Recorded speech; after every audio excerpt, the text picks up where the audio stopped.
Save किया था ना? मैं सिर्फ इसलिए गया था क्योंकि उसने मुझे कॉल किया, that's it. But listen though.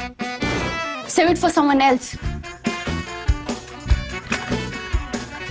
जिंदगी में सेव करना जरूरी है, मगर जब बात पैसों की हो, सिर्फ सेविंग से काम नहीं चलेगा। इक्विटी म्यूचुअल फंड्स में इन्वेस्ट कीजिए और अपने सेविंग्स को आगे बढ़ने का मौका दीजिए। Mutual fund investments are subject to market risks. Read all scheme-related documents carefully. There are some green shoots in economic news as we begin this week's Macro Sutra. I'm not saying green shoots in the economy, but green shoots in the economic news.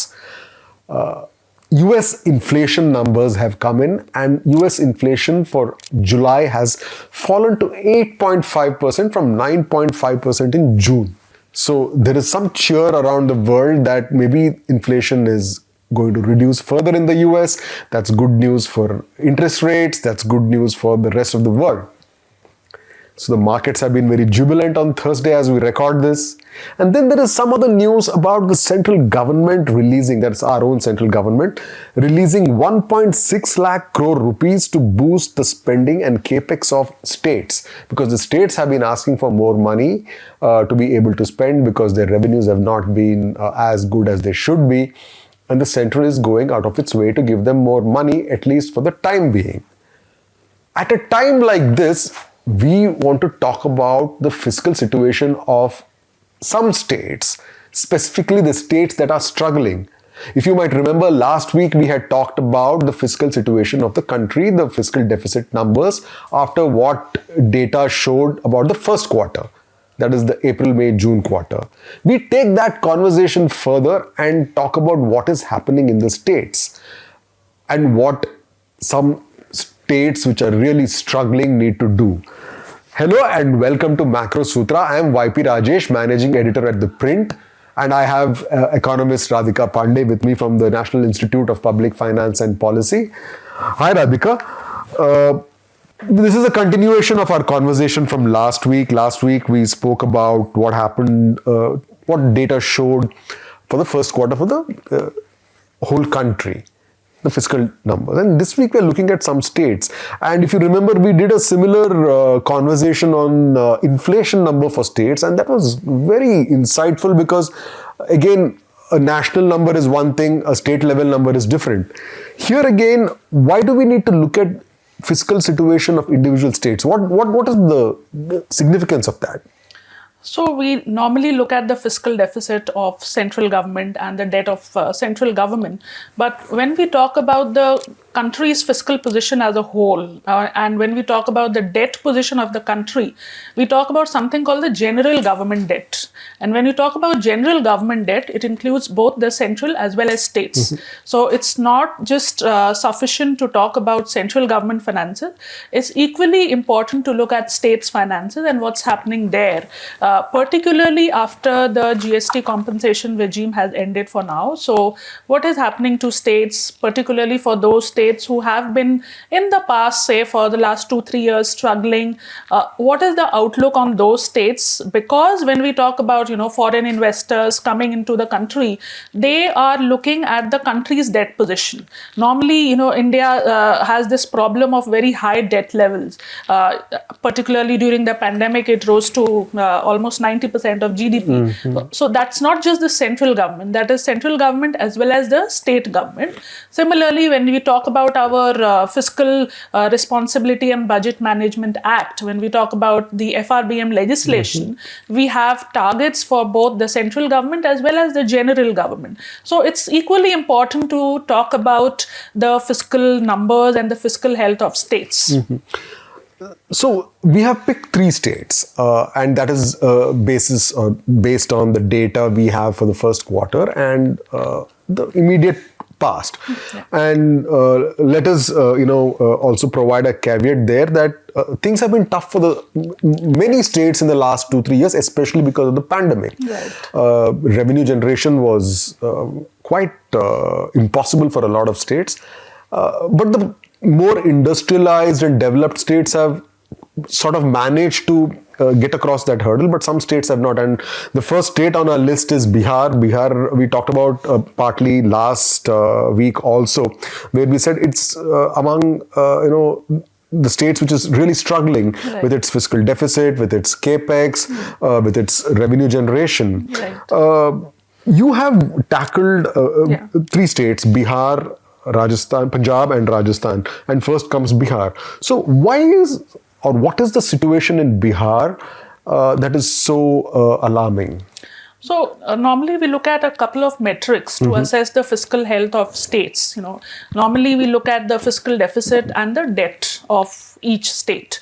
But here we go a step further, and because deficits and debt are again influenced by what's happening to your taxation and what's happening to your spending, your expenditure. So therefore we look at this aspect a bit more in detail, and we try to see what is the state's own tax generation capacity, because we know that states get some part of share from the central taxes according to the recommendations of the Finance Commission. So that is one element. But what is the state's own revenue generation capacity, whether it's able to mobilize resources to generate more tax revenue or not, and what's happening on that front?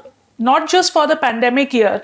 We all understand that during pandemic, the tax revenues collapsed, economic activity came to a standstill. But what's happening even before that, say from 2016-17, let's take a 5-year horizon and then examine the situation.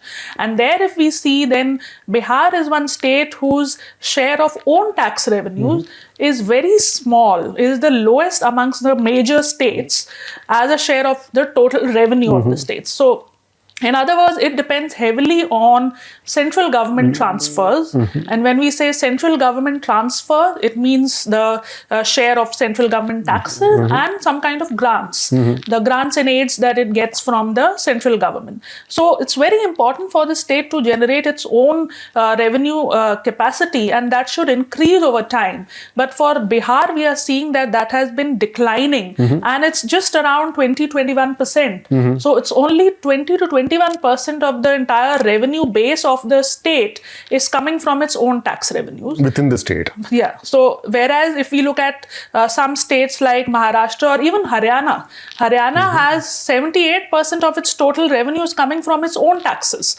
So and it has been increasing. So another very interesting example is of Uttar Pradesh, which is normally, we talk about UP, Bihar as being backward, highly populous states, but even UP has seen a turnaround from 2016-17, and particularly post-pandemic, they have been able to increase their own share of taxation. But that's not the case with Bihar.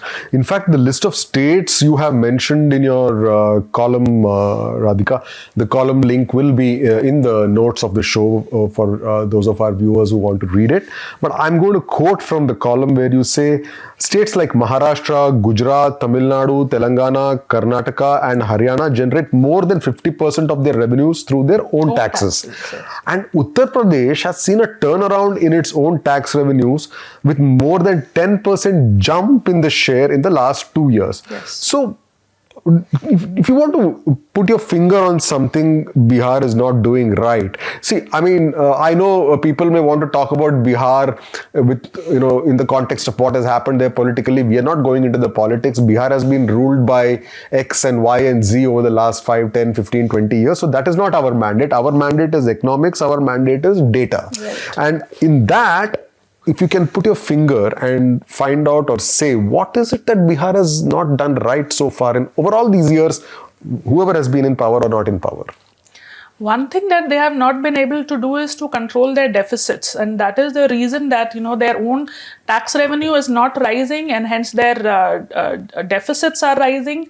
And then what they are doing is, especially if you see this year's budget 22-23, they have slashed their capex in order to attain their fiscal deficit. So they have fixed the fiscal deficit as 3.46%. Now, in order to achieve this target, they have sought to decrease their capital expenditure from the last year. So it becomes a kind of a vicious circle, because when your share of own tax revenues is less, then your capacity to spend on capex is limited, because there is some part which is called your committed expenditure, like you have to spend spend on salaries, Pensions. pension, interest payments. So when that takes away a larger chunk of your expenditure, then capex is limited. So that is what we are seeing in the case of Bihar.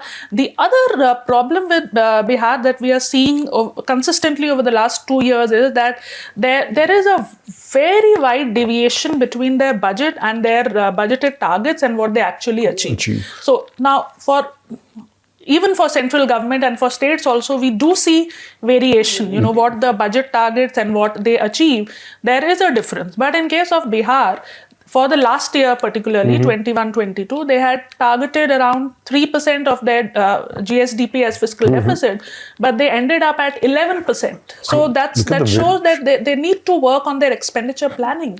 They need to calibrate the expenditure in a way that they are able to generate a medium-term sustainable path of fiscal roadmap. And if I may make a small political economy point, Radhika, if you don't spend on capex, that means if you don't spend on building roads, on power, on schools, on health, how do you generate jobs? Yes. How do you invite investors or attract investors?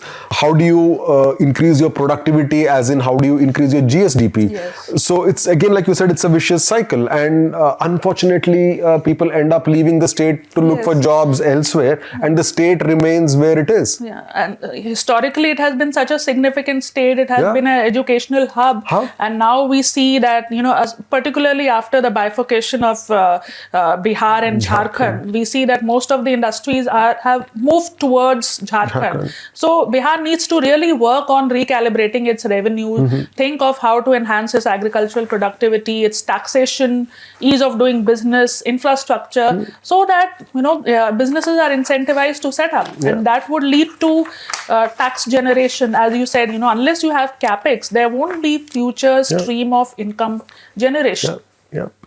So that's Bihar. Then we come to Punjab.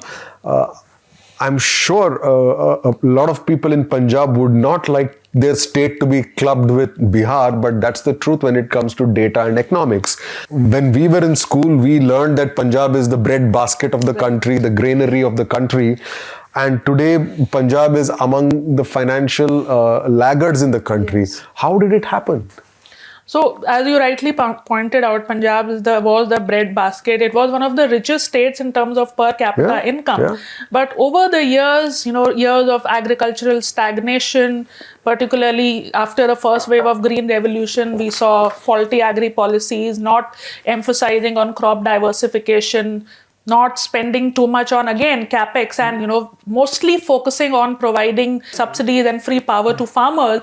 And therefore we see now Punjab has turned into the most indebted state. It's touching its GSDP. As a percentage of GSDP, the debt is almost 48 to 49%. So that is a problem with Punjab, that the key problem is that, as opposed to Bihar, in Bihar, the problem is that their share of own tax revenue is limited. Here, that is not the major problem. Here, the major problem is that their expenditure quality needs to improve. So expenditure spend on the right things. Yes, spent on the right thing. The expenditure is broadly categorized as revenue and capital. But here what we see is that revenue expenditure constitutes almost 90 to 95% of the total expenditure. So if revenue expenditure, which is just for, it also helps in growth, but not to the level of capex. So if 90 to 95% of expenditure is on revenue, there's again hardly any space for capital expenditure.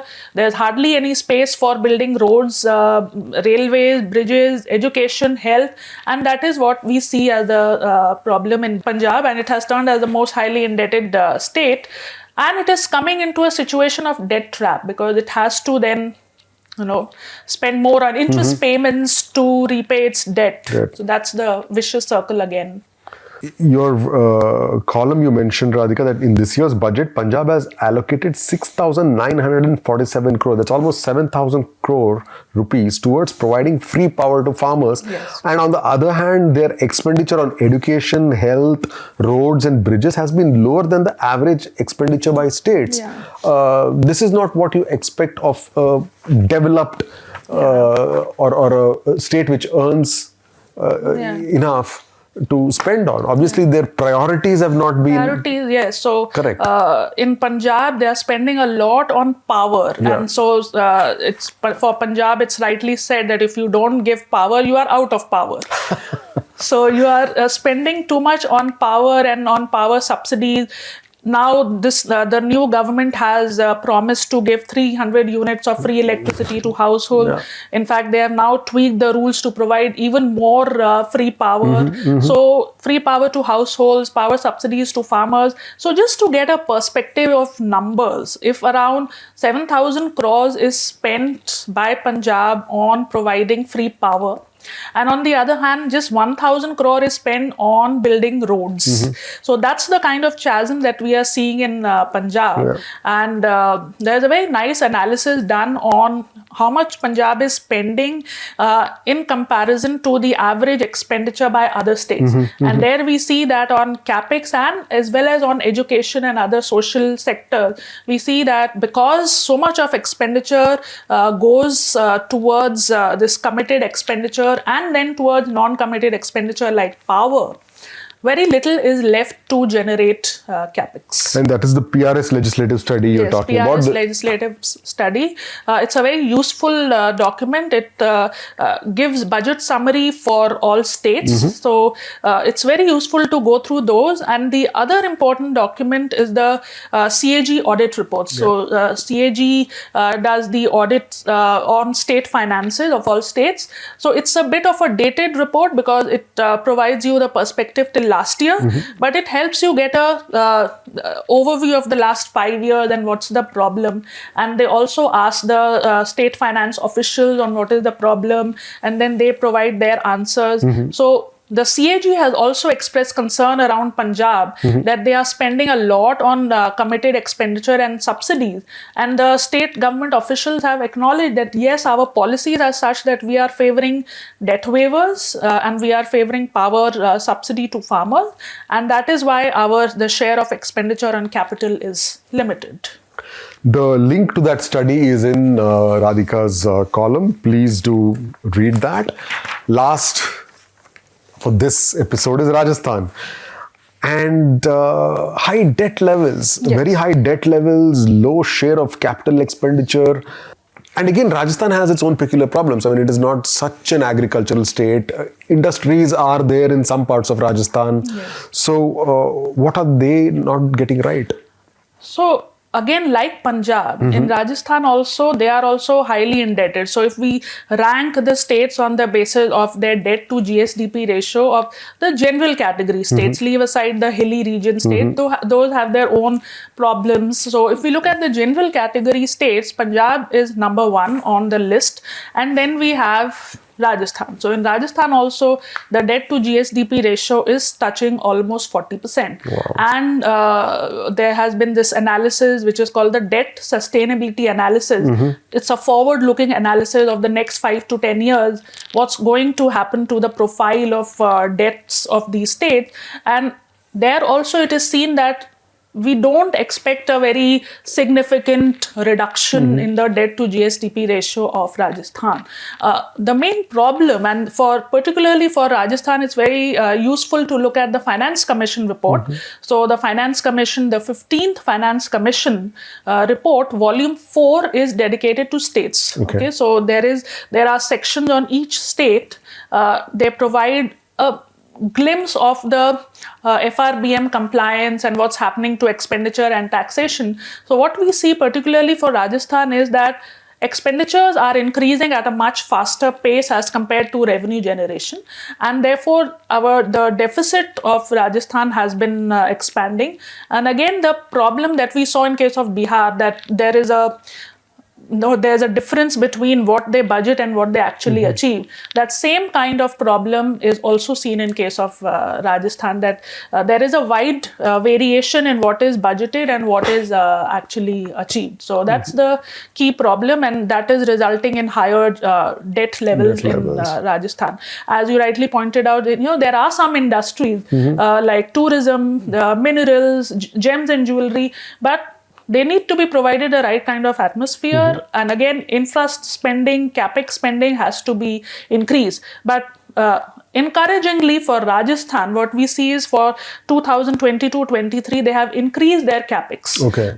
Like Bihar, we saw that they have budgeted a reduction in their capital expenditure to achieve the fiscal deficit target. That's not the case with Rajasthan. So we should see going forward some improvement in the quality of expenditure of Rajasthan. Radhika, you conclude your column with a very simple sort of prescription where you say that, the fiscally vulnerable states need to try and enhance fiscal prudence while, it's a tightrope walk between taking care of their political priorities and their fiscal priorities. Is there a simple solution, or is it possible at all to be able to make that balance? They have to. It is a challenge, particularly for a state like Punjab, which has a powerful agricultural lobby. It's not easy to anger them and suddenly take away all the subsidies and spend on capex. But some kind of signal or some kind of at least a discourse or discussion needs to be initiated that capex generation is necessary for long-term growth, because we have already seen what's happened in Punjab over the last 4-5 years. In fact, Punjab government has come up with a white paper in June 2022 where they themselves are acknowledging that due to the fiscal profligacy of the last governments, we have seen that where Punjab has landed. The quality of expenditure has deteriorated, debt levels have widened. So in that case, when it is understood, it needs to, the conversation around reprioritization of expenditure needs to begin. It's hard, good economics and good politics, there is a clash always. And if good politics wins, then economic policy goes astray. But sometimes there needs to be this balancing, at least some signaling has to be put forward in terms of budget speeches and discussions that now there would be some prioritization towards capital expenditure, some prioritization towards moderation of debt, at least come up with a glide path that, going forward, this is the way we intend to reduce our debts and deficits over the medium term. I think glide path is the key word there, Radhika, because change cannot happen overnight. Yes. People who are used to a certain way of doing business or conducting life for the last several decades will not suddenly change. Right. So I think that nudge has to start happening. Yeah. Let's take some questions. We have quite a few questions. People are interested to know what's happening in the states. The first one is from P. Singh, and it is obviously about Punjab. Any idea on what is the farm loan defaults impact for Punjab's public and private capex on industrial development in the long term, including farm-related processing industries? I mean, basically defaults of the farm loans, which is affecting Punjab's fiscal discipline. It's very significant, and particularly if we look at the RBI's risk analysis. So RBI in June 2022 came up with a risk analysis, and there Punjab features as one of the states which has spent a considerable amount of its GSDP on providing farm loan waivers and subsidies, and that is getting reflected in lower capex. So there's no one-to-one co-movement or relation, but yes, it is very significant. A significant proportion of GSDP goes towards waivers, and as a result, their debts rises. Another important point is that this debt number is capturing only the debt of the state government. In addition, there's something called guarantees or contingent liabilities, which if some state public sector corporation defaults, then also the government provides the guarantee. So all those kind of contingent liabilities also, if one adds, then the deficits and debt numbers will balloon further. The next question is from Aditya. Do you think what, apart from raising state VAT and help from center, these states can do to overcome their fiscal deficit difficulties? they have to reprioritize their expenditure. And again, as we discussed earlier, it's not going to happen in 1 year. It has to be sometime. What they have to do is to set a medium-term fiscal glide path and look at examples of some of the other states that have been able to recover or make that transition. Particularly, if we, in our analysis, we find Uttar Pradesh as a very interesting example where they have been able to raise their own taxes and at the expense of increase in debt, which is very minimal as compared to some of the other states. So it's important to reprioritize expenditure, focus on capex, and start the discussion around at least removing or reducing some form of unproductive expenditure and at least not adding more to it. I mean, if a state like Uttar Pradesh can do it, why can't a Punjab or a Bihar do it, or a Rajasthan do it? Yes. Some more questions from viewers who haven't shared their names, Radhika, like as usual. Should we increase the fiscal autonomy of states? Common men and common man politicians in these states do take economy for granted because they feel the union government will eventually bail them out. Fiscal autonomy. Fiscal autonomy. So there are two things, one, when we talk about fiscal autonomy, then the states also need to get more independent in terms of generating their tax revenues. So we know that states have been asking for more grants from the central government. So at this time, at this moment when the states' revenues are suppressed, it's hard to talk just about fiscal autonomy because the states are relying on central government grants and they are relying on shareable taxes. What we can do is that start talking about some of the character of the transfers, because there are some transfers which are made from central government to states for centrally sponsored schemes. Now, there the states do not have an autonomy, and there is a lot of this discussion around that once the grant is given, should the states have greater autonomy to spend, or should the center dictate what will be the amount spent on which scheme? Like we saw that, some of the states can increase their borrowing limit. So borrowing limit is 3.5%. 0.5% more is allowed for power sector reform. So central government has imposed certain conditionalities that if you want to exceed your borrowing, it has to be on certain condition. Now, these are some of the things that one can discuss, one can talk about whether these are in the right direction or not.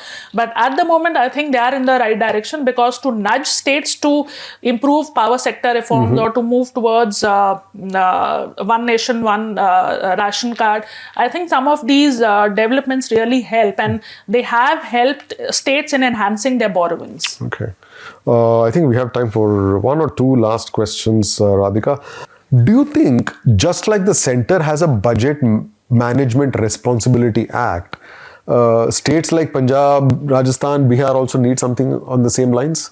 They do have. So states also have their fiscal responsibility and budget management legislation. What is needed is to make these legislation more enforceable and also to see that they are amended in time. Because if we, again, look at the 15th Finance Commission Volume 4 for states, a discussion on how states are complying with their fiscal responsibility and budget management legislation, we see a wide variation.